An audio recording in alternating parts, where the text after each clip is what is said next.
Keir Starmer and dishonesty seem to go hand in hand, don't they?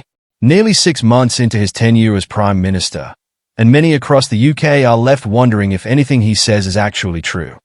His words raise more questions than answers, and today's Prime Minister's questions, PMQs, was no exception. Once again, Starmer faced accusations of dishonesty, and this time, he was called out in real time. In today's heated PMQs, the opposition didn't hold back, challenging him on everything from broken promises to dodging accountability. Yet, instead of providing clear answers, Starmer deflected, sidestepped, and doubled down. It was a masterclass in avoiding responsibility. But the cracks in his credibility are starting to show. But here's the kicker. People across the country are watching, and they are not staying silent. Social media is lighting up with reactions, as voters from all walks of life weigh in on Starmer's handling of today's session. Many are calling him out for dodging direct questions and bending the truth to fit his narrative. Others are questioning whether his government can be trusted at all moving forward. So, what really went down in PMQs?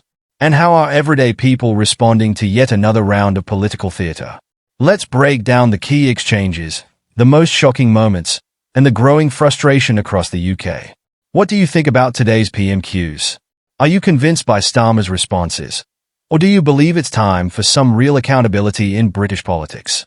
Let us know your thoughts in the comments. Misrepresent me to make his point. I don't need to misrepresent him to make my point.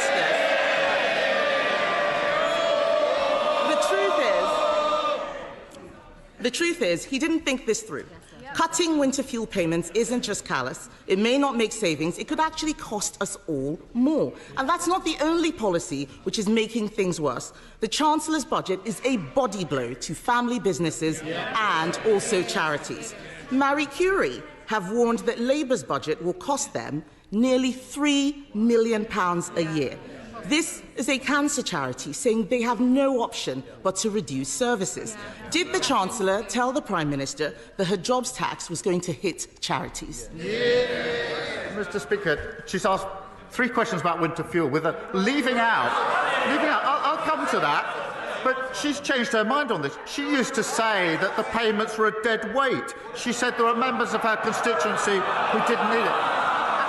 And they all stood in 2017 on a manifesto, a Tory manifesto, that committed to getting rid of the universal winter payments for pensioners. So we can see what their real commitment is. As for the budget, we're driving up productivity. I don't want to have to ring your mother. Prime Minister. Mr. Speaker, we're driving up productivity, prosperity and living standards. That's a pay rise for the 3 million who are the lowest paid. They should welcome that. A pay rise for those working in the NHS and better than expected wage growth just before Christmas. What unites all three? Delivered by Labour, opposed by the Tories.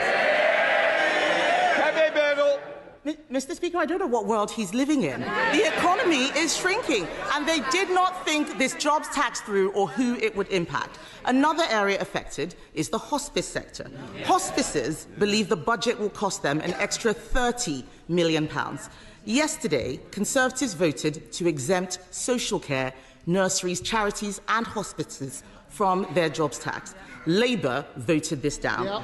So can the Prime Minister at least agree to fund hospices so they can continue their invaluable work helping people at the end of their lives? Mr. Speaker, we put a record amount into the NHS in the budget to deal with the problem that they left, and we'll set out the funding arrangements for hospitals in the new year. But it's the same old, same old. They want all the benefits. She said to herself she wants all the benefits from the budget, but she doesn't want to pay for any of them. That's what got us into the problem in the first place.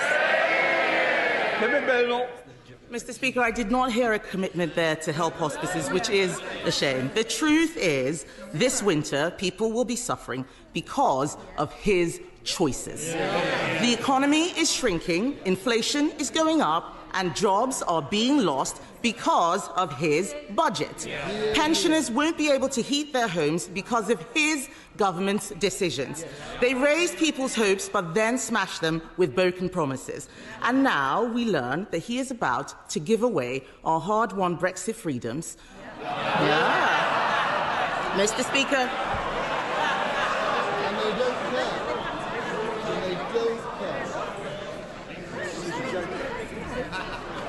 All right.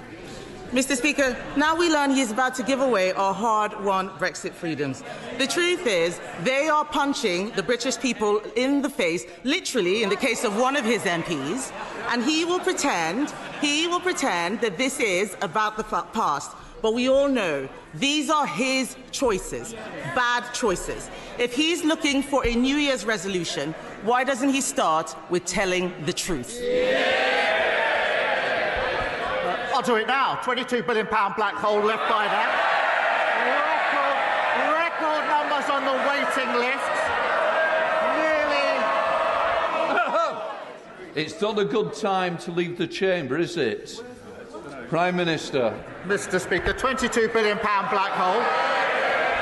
Record waiting list with our NHS. They should hang their heads in shame. Immigration completely out of control. Nearly 1 million net migration. She was the cheerleader for all of that. She wants the truth. That's the truth. That's why they're sitting there. Mr. Speaker, whilst they cart from the sidelines, talking the country down, this government is getting on with the job. Record funding for the NHS. Money for our trains, buses, and yes, Mr. Speaker, potholes. Pay rises for 3 million of the lowest paid. Wages growing faster than inflation. Planning laws reform. Great British Energy set up. We're only getting started. Next year we'll continue to rebuild, no matter what the blockers opposite say.